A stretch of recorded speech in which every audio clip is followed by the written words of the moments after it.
Welcome back once again, folks. It is the Economancer. Today we're going to be playing some Magic the Gathering, and we're going to be talking again about Corruptible by Brian KLAAS. I haven't brought you anything in a while. A lot of that is because it's been a difficult read at this point. So we're on chapter 4, the power delusion. So it kind of starts off why our Stone Age brains cause us to give power to all the wrong people. And so he starts off with this statement. Oh, that's a terrible hand. We're gonna mulligan that. Okay, we'll keep that. I don't want to get rid of that. Anyway, we're gonna have to get rid of it. Anyway, somebody's going to tell me in the comments below that that was a terrible choice and that I should have gone with X, Y, or Z. But, anyway. So he starts off with this comment about white guy in a tie. And so what white guy in a tie basically states is that in, I think it's in China, they have basically secret operatives of white people that they allow to just kind of be loudmouths for the company. And so basically what that means is the culture there doesn't allow for individuals to really speak their mind or say anything negative about what's going on with the company. And so they usually pay some white guy to be a loud, obnoxious person who disagrees with the bosses, XY, or so on and so forth. And that's just kind of the way they go. By the way, that guy did that wrong. You should have done that after the fact. But yeah, so that's kind of what that goes into. And, there is some comment to say about that, about some of the cultural variations that exist in our day in life and how we should feel about that. Me personally, I don't think that there's any issue with this. I think it makes a lot of sense if you think about the different cultural variants that you could have, and it's good to be able to express everything through diversity, which is what it's meant to be. It's meant to be something about diversity, but it's the wrong kind of diversity. Wow, how many lands am I gonna get? And I'm pretty much done for. Yeah, yeah, I'm gonna scoop. I got like 8 lands in a row. That was terrible. So to me, that's the beauty of diversity, is that that can happen where you can get past some cultural barriers. But what does this say? But what does he say about this? Whether it's in Pyongyang or Denver, we give authority to all sorts of people for precisely the wrong reasons. In the Chinese factory, credibility flowed from Mitch Moxley because he is a white guy. But is it so different in Western societies? Why do we seem to give them so much control of such a small slice of people? Well, in Western societies, I don't think that white people are considered a small portion of society. Especially, I mean, what, like 30 years ago, it was roughly 80% of society was white in the West. I mean, these numbers are obviously changing over time, but they're still the largest demographic in the US. So it's such a weird thing to say that they're this small group, and that's why that they have power.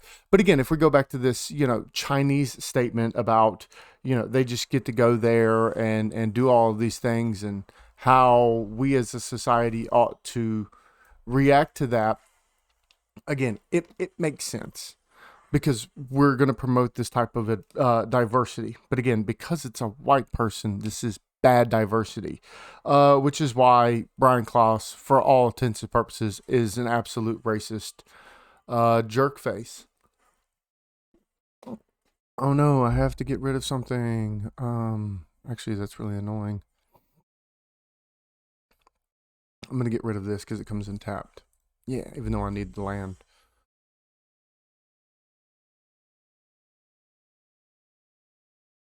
And then I'm gonna attack. And if you block, I'll make a...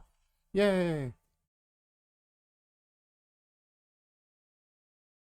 Yeah, now I'm going to create a treasure token.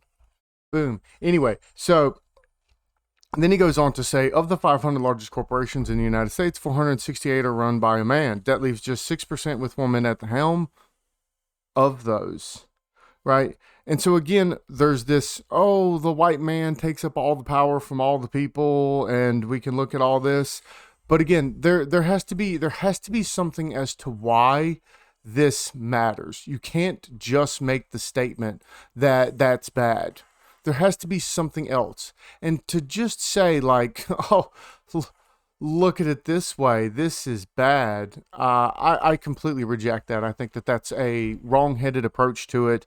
Just pointing out that white people are bad doesn't answer the actual question, and it's almost pure pandering to someone's already validated political beliefs. And then he goes into this public recognition of the male leader of tech sectors, and he's like, look at these famous names: Steve Jobs, Mark Zuckerberg, Elon Musk, and Bill Gates. They're all white. Ha ha ha ha ha. And it's just like, okay, now let me ask you a question, and think about this seriously. If someone said all of this and they pointed at a different minority group, such as the Ben Shapiro type, would we then hold on to that same strength, or would we be like, whoa, whoa, whoa, you can't say that? And that's not to point out or to give any credence to any of the conspiracy theories out there, but it's just to show the absolute lack of consistency in the way some of these folks tend to view this. Okay. And then I get some cards. Once again, I get to draw 2. Yeah. And that ends my turn. And you're on a clock. And I have some card draw and some destroy creatures. So, yeah. And again, we're not getting to this point of why white people are bad. And again, he says today it's still more than 10% in the United States, and the proportion has tripled from 7% on up. In the United States, proportion has tripled to 23% today. But I think about that when it comes to the proportion of women in political power in the United States is still below the world average of around 25%. Why? Why does that matter? Why should I care?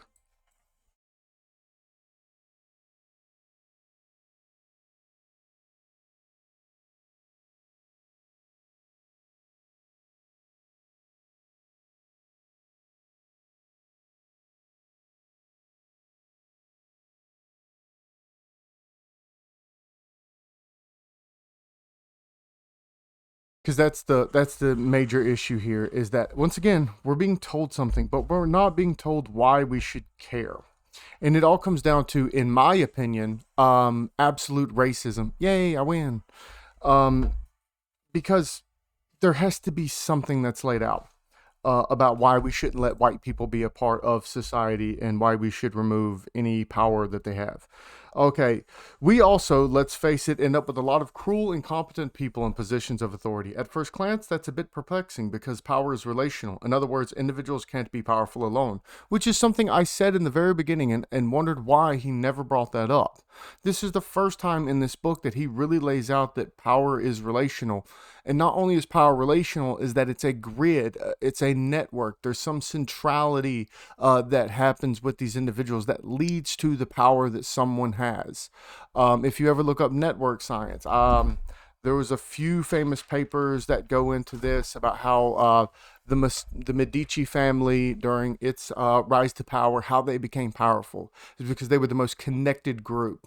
And so his inability to recognize that, but later down the line say that it's relational, but ignore the fact that the relationality or the relationships that people have is what leads to those in power, and that it's not through incompetence.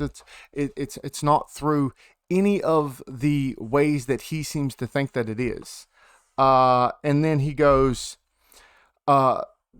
in other words, individuals can't be powerful alone. To become powerful, you need to control. You need people to control. Wrong.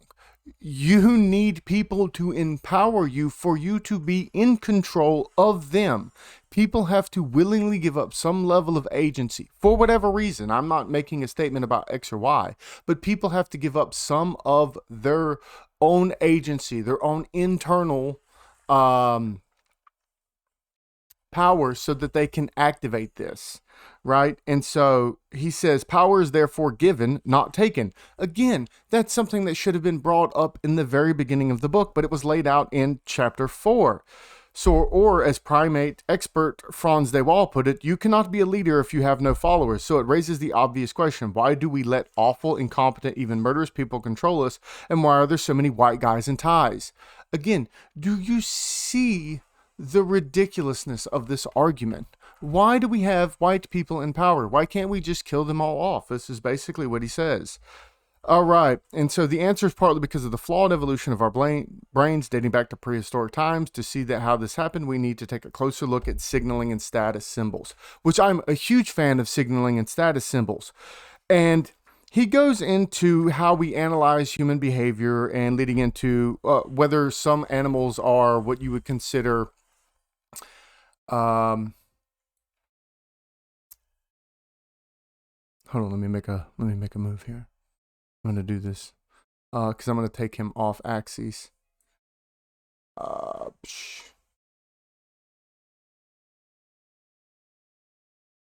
There's a reason I did that. I want to be able to reject the next one that he puts down. Anyway, so by taking by by removing some of these necessary functions of people, boom, yay, reject, bye. We can look at how status symbols exist in our society. And to me, I think status symbols are an important way of looking at it. Now, this is where it gets kind of weird. Okay, so we have this idea of conspicuous consumption. If you've watched my video on Thorstein Veblen, you'll see that this is basically, in his words, such ostentatious displays of wealth as a mechanism to attain status is to attain status were deemed conspicuous consumption in the late 19th century. I kind of need that. Do I need that land? No, I don't really. Okay, but there's more to the story than that, right? There's more to it. And now he goes into the French sociologist Pierre Bourdieu, who I've also done a video on. He later argues that, contrary to earlier belief, such displays are completely rational. That is because they simply represent the conversion of money into social capital. Tell me you haven't read Thorstein Veblen without telling me you haven't read Thorstein Veblen. That is what he said. That was a primary objective of him to explain to people that, yeah, it is completely rational for you to act out and to do that. It makes sense for you to do that.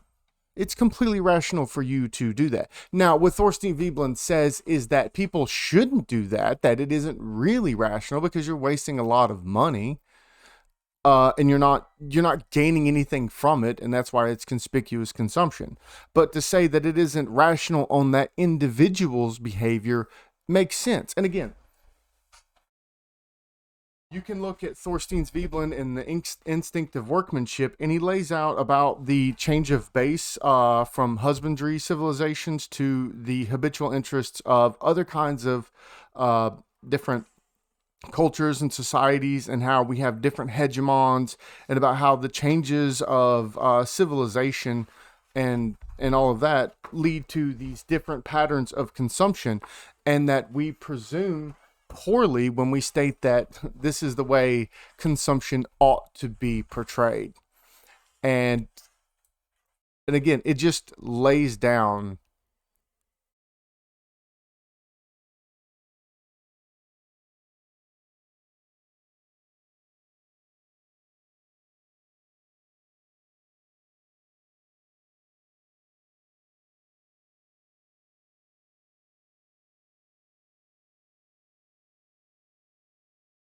all the problems associated with this analysis and why I don't think it's very good.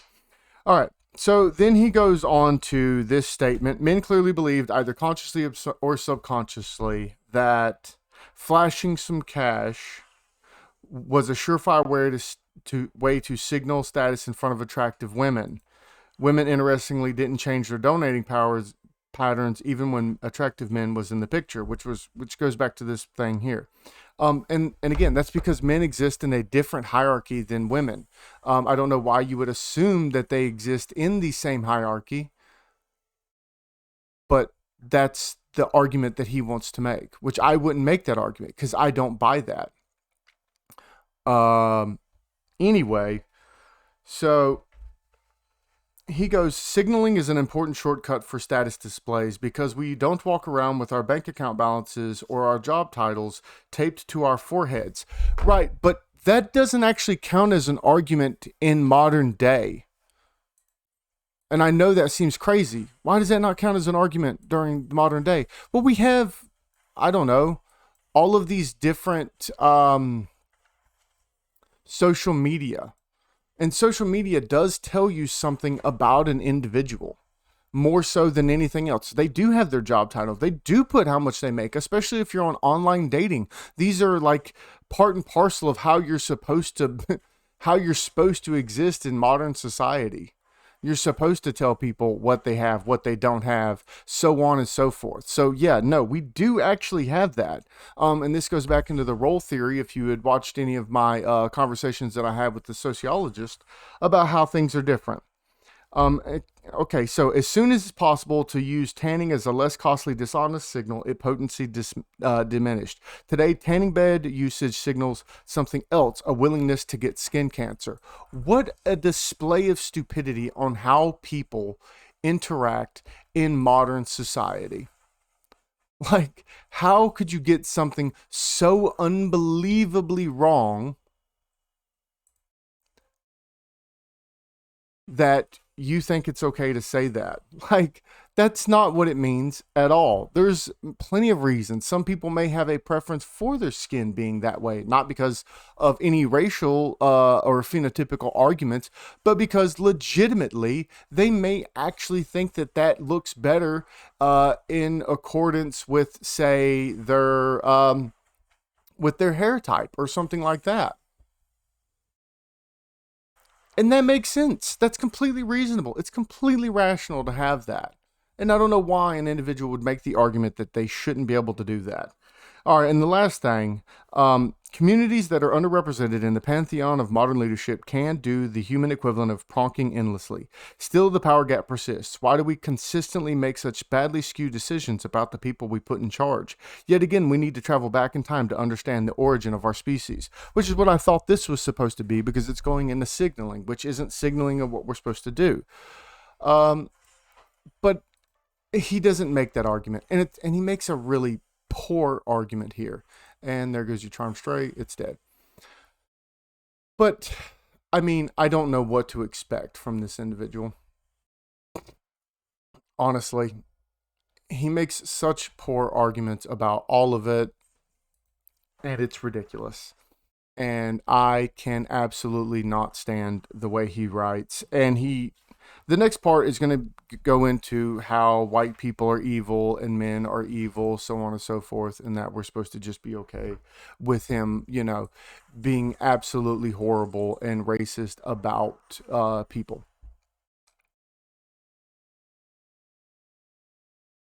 And with that, I'm probably going to end this video. I may, let's get on the soapbox a little bit more about why this is racist and about why people think it's perfectly reasonable to be racist in modern society.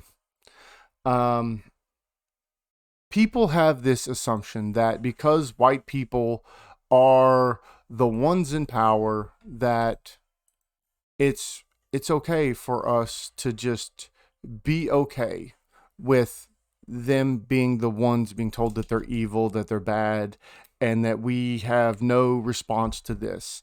Now, whether you believe that people of one type of color or not is bad, that's on you. And you shouldn't do that.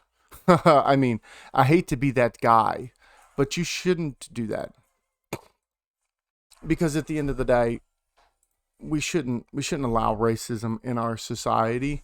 Just because someone is a different color than you, that doesn't mean that it's okay to, to actually bash them. And I don't know why we allow this to happen, but that's modern society for you. It's perfectly reasonable for someone to be abhorrent about their racism and stuff like that. And so let me take a step back to this idea on network structures. All right, so I'll lay this out as best as I can and about centrality and what that means. All right. So we have this basic theorem of a network structure, right? And so we have the bounds on a network, and that tells us about what the degree of a network is. So the average distance over the amount of nodes in a system divided by the so it's the log of the amount of nodes divided by the log of the degree of the nodes. Um, and so that tells us something about it. And so now we have these centrality markers. So we have the degree, we have clustering, we have all of these other measurements that tell us how strong the friendships are, what are the strength of the ties, and the dynamics of the tie strength, whether weak ties form bridges, and so this gives like less redundant information associated with everything. And so we can look at these positions in networks, and we can also use those positions in networks to describe the individual characteristics about how connected a person is in a network and what that centrality ends up meaning. So you can have some type of centrality that, it doesn't really answer the question um,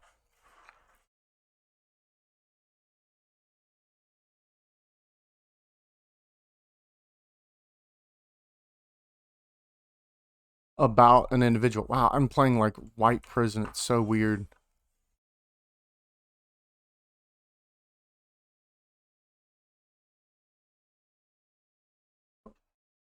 This is such a weird match. And so if you have a higher level of centrality, right, this degree centrality, then we're going to assume that you have that you as a node are more influential.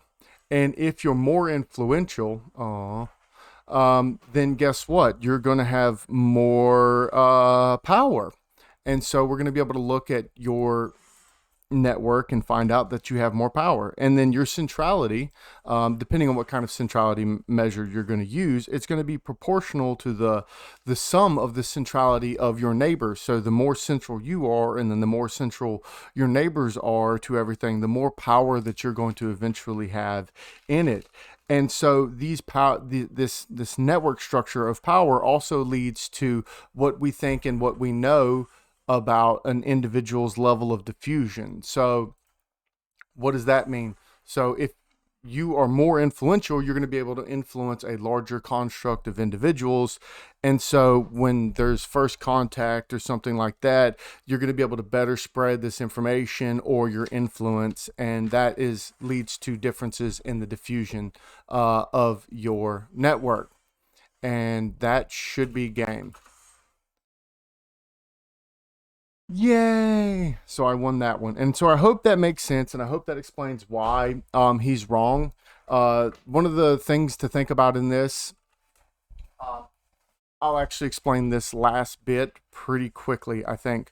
All right. So if you look at preferential attachment theory, like in citation networks or anything like that.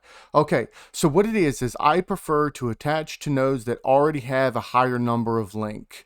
And so if you have a newborn node, right? So let's say you come into existence at 18 years old, you form M links to existing nodes. So this is just the amount of links. And so the total links in the system is the time multiplied by the M. So that's the amount of links that is given. And so the total degree is 2 times the time times the amount of links. And so the probability that we attach to different links is some probability. I'm not going to go into the approximations. It's a small, easily conquerable differential equation. But the point here is that if we have like 70 to 80% of the population 20 years ago being white, you have this preferential attachment. The preference isn't based on race. The preference could easily be based on the amount of links that are obtained over the time period, because older nodes with more links are going to attract more links to them over time. And you can do this mathematically. So consider a preferential attachment model where we have m equals 10, and then we have the time at 50. So what is the fraction of nodes with a degree greater than 20? So in this, you can look at the expected degrees as 20. So we have m equals 10, time equals 50, I equals 20. And so you can do some quick maths. 10 squared times 50 over 20 squared equals 12.5. And then you take that new I from what we had just done, and we put that back into an equation. We have 50 minus 12.5 over 50, which is 0.75. So if you're looking at this node, you will find roughly 75% of those nodes that you will look at when we think of preferential attachment theory will be higher. And again, this doesn't have to be based on anything. This can just be simply that grouping random networks, we have these assumptions about the distribution of the expected degrees, and it's something greater than some exponential growth of it. So it's not just one link to one link, so on and so forth. There is this preferential attachment based on the amount of links already present. And because it just so happens to be from 30, 40 years ago that this was the major preference at the time, that just means that they have more links now, and so they're able to have larger links. But again, we can also think about all the new money that's being pushed into the world by those names that he just said. Elon Musk, Mark Zuckerberg, so on and so forth. Some of them are fairly well connected, but they're not connected to the same level that we expect from someone who's older. But again, these aren't like new kids on the block. I guess you could say Mark Zuckerberg is, because he's like 33, 34 or something like that. I'm not 100% sure, but it's not that great of a difference. Anyway, that's the end of this. I hope you come away in thinking that just because there's a disparity in the distribution between these nodes, and that these nodes and the networks that we have associated with these nodes allows for that empowering structure, that it's not just that it's because they're incompetent or because they're white, but because there's some preference due to the fact of some historical amount of time, and that and because of that amount of time, and because of how the links work, and because there's preferential attachment, there's an increase in the power structure for those who are older, which again, almost all of this is borne out by the empirical evidence. And yeah, so far, super, super racist.